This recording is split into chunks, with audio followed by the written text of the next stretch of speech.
Hello there and welcome to Hive Live Extra, your place for exclusive reaction and analysis. Following quite a dramatic night here at Vicarage Road, it has finished Watford 3, Stoke City 2. Ismäila Sarr with an injury time winner to give Watford all 3 points. So here in the studio with me to unpack the game and go into all the details, we can welcome back once more two former Hornets strikers. We've got Gifton Noel-Williams here and Mooney. Gifton, we'll come to you first. This game certainly had its fair share of twists and turns, didn't it? But Watford found their way out the other side and, got all 3 points. Yeah, you know, as you said, you watched the game through all the possession that they had during the game, and in the end they come up with the goods and got the result 3-2. I think that, like I said at the beginning of the game, they had to win today. And if we not had to win, but if we won today, then now it's going to be looked at of a really great beginning for the season. Yeah. Everyone's going to look at the first 10 games and think, well, 3rd or 4th in the league.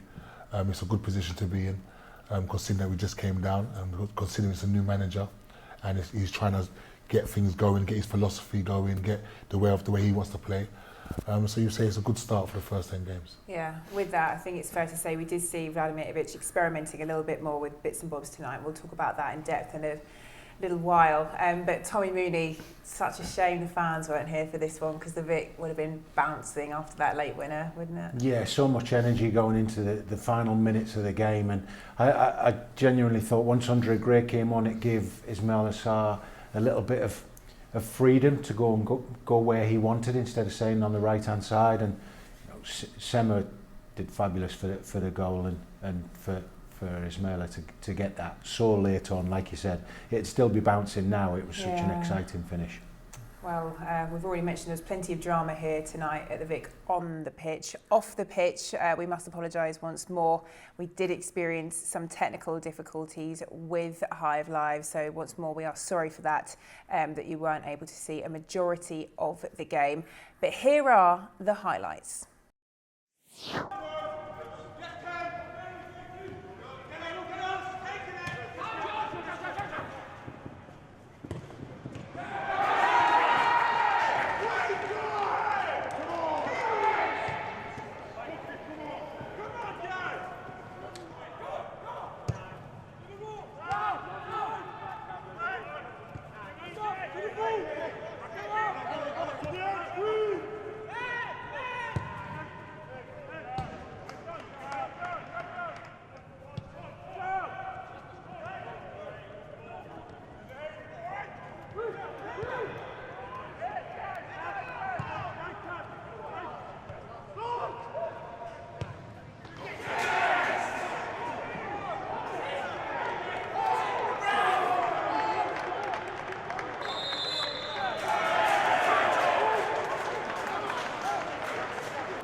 So what a moment then for Ismäila Sarr. We've said it already, the only thing missing really were you, the fans. But Tommy, Sarr the goal scorer, but really credit to Ken Sema. Yeah, he did brilliant. In the second half, he was dominant down the left-hand side, and unfortunate on a few occasions before he actually provided Sarr with the chance to score. I think his strength and pace is certainly going to cause an awful lot of defenders are a problem in the Championship this year. And Gifton, it was a climax really of another really, really good period of pressure from Watford. And tonight it's almost like we saw them come alive. I think the fans have been craving that a bit the last 2 games, but something clicked. What do you think it was? I think that the pressure that we had on the game today was really good. I think in midfield they controlled the game really well. As Tommy said, Sema was excellent, and I thought that the right wing back was Firmino was very good as well. I thought that both fullbacks were really, really good going forward, and were a constant threat. I thought first half we was trying to do the right things, but just the pass wasn't right, or the cross wasn't right, or maybe it was a bad finish. And it was quite nice to see towards the end of the game that it all came together. You know, it all came together. They were persistent down the left hand side, as Tommy said. Sena done so well, and he cut it back, and it all just came together. The run, the ball, the cut back, the first touch, the finish. It all came together, and that's how you get promoted out of this division. We should mention that Watford's first goal, I think luck might have played a bit of a role there. Tommy, what was your take?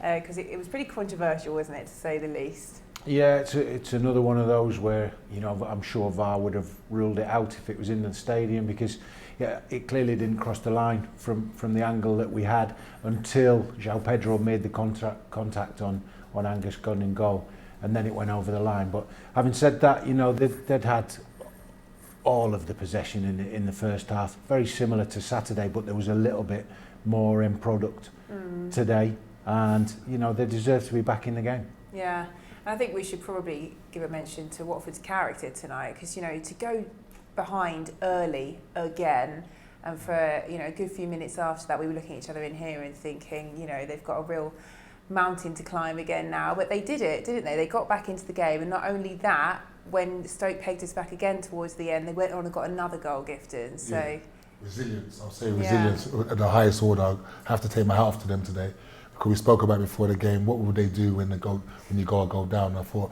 their response both times was excellent. I'm not going to lie, when the second goal went in, I thought that was it. I thought it could just end up dragging out and just be a 2-2 result. But to see the way the boys picked up themselves really, really quickly, you know, brushed themselves off and went again, and they found an extra gear, and that for me is excellent to see, because that's a team that could get promoted, that can make the playoffs. That's a team that can win games even when they play bad. They can still win ugly because they're of persistence and resilience. So that was really good to see today. Yeah, that's what it's about really, Tommy, isn't it? Winning ugly. Because I think at Tool, in here again in the studio, there were a couple of conversations, we thought, okay, a point is probably fair, all things considered. But to go and get all 3 is what you need to be doing come the end of the season when you look back at the results that you've taken. Well, you always, after a promotion, you always look back at the points where you think, well, we've turned that from 1 point into 3, and tonight will definitely be one of those if promotion is achieved at the end of the season. But I think we've conceded 2 sloppy goals. We've made defensive mistakes in the first minute, and then for the second goal, we should have cleared it, we should have headed it. So I think that you can also spin that a little bit and take positives, that Stoke have come here in a very, very organised, experienced Championship team with experienced Championship players, and they've not cut us open. We've been very, very comfortable with the exception of 2 occasions, and we can take encouragement from that. And like Gifton says, that gives you that resilience, holding on to a lead when you come into the final minutes of a game. And it'll be another tough one against Coventry, because they're very different to Stoke. They'll play football and they'll move the ball quickly. So it's a different challenge, and it is every week in the Championship. That's why we all love it. Yeah. And don't you think it's exciting times when you think that Troy's not on the pitch yet? Will Hughes only go on the pitch for 10-15 minutes towards the end? And they're 2 major characters and players for me that could come into this team and make the team even better. Andre Gray came on, he looked sharp, he was making good runs in behind. They weren't finding him, but he was making good runs in behind. That once the players understand that he's back, I think they'll probably slip him in a couple more times. And on the flip side of that is you've had 10 games, won 5, drawn 3, only lost 2 games. 2 poor performances on the occasion that we lost on both times. So you definitely, I'm sure Vladimir Ivic would have taken that, given that option 10 games ago. So yes, you've still got some of your best players to come back into your starting 11 and strengthen your team. And we've talked many times on the show about how a strong squad gets you promoted. A team gets you so far, but a squad is what's required to get your promotion at the end of the day. Well, we'll look ahead to that Coventry game very shortly. But first, we're all about exclusive content here on Hive Live, so let's head pitch side now for more reaction. Blimey, Tom, you didn't half put the fans watching at home through the ringer, don't you? Yeah, I'm myself sat on the side there. I thought we did enough to win the game tonight. With Kiko and Ken, we got a lot of crosses in the box, probably the most we have all season. We were threatening and great character after conceding so early. And I thought we were deserved winners in the end. Another slow start, another goal from a set piece. Must be annoying you. Yeah, it is, and I think that one's pretty easy to dissect. We've switched off, and we'll dig each other out behind closed doors, and we know how that's a pretty easy one to correct. We have to be more alive from that set piece. I want to talk to you about the equaliser in a minute, but first, you got stuck right into Tommy Smith just in front of the Graham Taylor stand, which the great man would have loved, and it seemed to set the tone. Was there a conscious effort as captain to get stuck into someone and spark a bit of energy? Definitely, yeah. I mean, it takes individual things like that when there's no fans in, and I try and lead by example. But I thought the lads' reaction to the goal was fantastic tonight. Showed a lot of character, and we've worked very hard to react from the two poor results in the last two games, and I'm really happy that's paid off tonight. Talk us through the equaliser. I hit it great, and I'm surprised he even got a hand on it, to be honest. After that, I was actually close enough to the ref to see goal on his watch, so I just thought, that's my goal, I'm having it. You had to do a bit of persuading with the ref because the Stoke players were in his ear, weren't they? Yeah, I've not seen it back, and I'm not too sure what happened with the technology. But then the fourth official said the watch has gone off after the first shot, so that's why I'm happy it's mine. If the replay show it's not, then obviously it's been bundled in, and whether that's a foul or not, it's irrelevant now. It's a goal. We've got the win, and I'm having the goal. If that was a difficult decision, the penalty was a no-brainer, wasn't it, Stonewaller? Yeah, I mean, Isma's been fantastic tonight, a real standout performer. Worked his socks off, and he's got bags of quality and a constant threat in behind, and Stonewall penalty. Came off shortly after that, just feeling it a bit after so many games in so many days? Yeah, a little bit, yeah. Old man Tom? I don't think I've ever suffered from cramp in my career, but I got a bit of cramp in my calf, so hopefully fine for Saturday if selected, and another game before a well-deserved break. What was the view like on the bench as they equalised and then we won it? Yeah, it was brilliant, I mean, a couple of times obviously been gutted with the Bournemouth one, and then a few nerves when Blackburn got a penalty, but tonight we reacted great after they equalised, and Ken's done brilliant, and Isma deserved his goal. Just a word on Ken. Sarr will probably get the credit, but just a word on Ken. I think that's 4 assists now, 3 of them at this place. He's playing great guns, going great guns, isn't he? Brilliant, yeah. I thought him and Kiko were fantastic tonight. They're doing the defensive duties and being such an attacking threat, and a real good outlet for us, and deserves a lot of credit, Ken. What does that performance and result say about the character in the group? Yeah, I mean, it's been on our conscience that we've not scored enough goals and maybe not looked as dangerous at times. But I think tonight, after the first 5 minutes, we were a constant threat at Isma's chance in the first half and entering their box a lot of times. We've answered a lot of questions there. And I think it's only a matter of time before we put in the complete performance where it's a complete shutout and we're threatening the other way. And there's a lot of improvement and work to do, but showing the right signs. Just finally, I think we'll accept Wickham and Barnsley wasn't acceptable for this group of players. Is that the response you were after? Yeah, trust me, there's been some strong words said between ourselves this week, and that's why tonight is so important to get that win and follow it up again on Saturday against Coventry. But we know it wasn't good enough for this football club and for this group of players, and we reacted the right way through the week and tonight. So, final thoughts then, gentlemen. Gifton, will come to you first. What do you think we can take from today's game into Saturday's clash with Coventry? I think the thing that we need to take forward is turning possession into chances. I think that's the biggest thing. I think if you look at the way we played today, and even the games we played in the past, I think this season we're going to have loads of possession. So it's just turning that possession into good quality chances, to create chances and having some end product.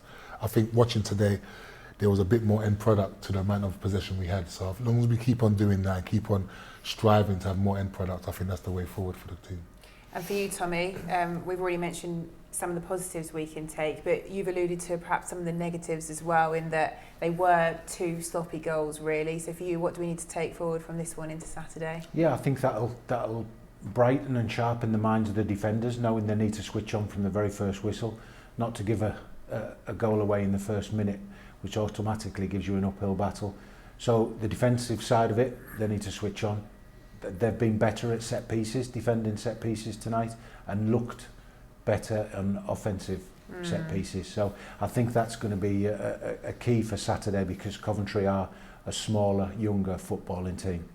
But to sum up, Gifton, if you look at 4th in the table after 10 games, considering all the different factors we've had to deal with and some of the performances, do you think we should be happy? 100%. I think, as Tommy said earlier in the show, that if you'd have took me from the beginning of the season and said after 10 games we're going to be in this position, I think most people would have taken that. Yeah. You know, I just only think because of the ups and downs of the season so far.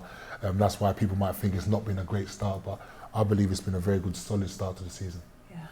All right, well, we'll leave it there. So thank you to Gifton and to Tommy for joining us here on Hive Live Extra. Once more, we do apologise for the technical difficulties we did face during Wednesday night's broadcast, but we look forward to being back with you on Saturday. That's 2 o'clock for a full hour of Watford Focus build-up as Watford prepare to take on Coventry City. We look forward to seeing you then.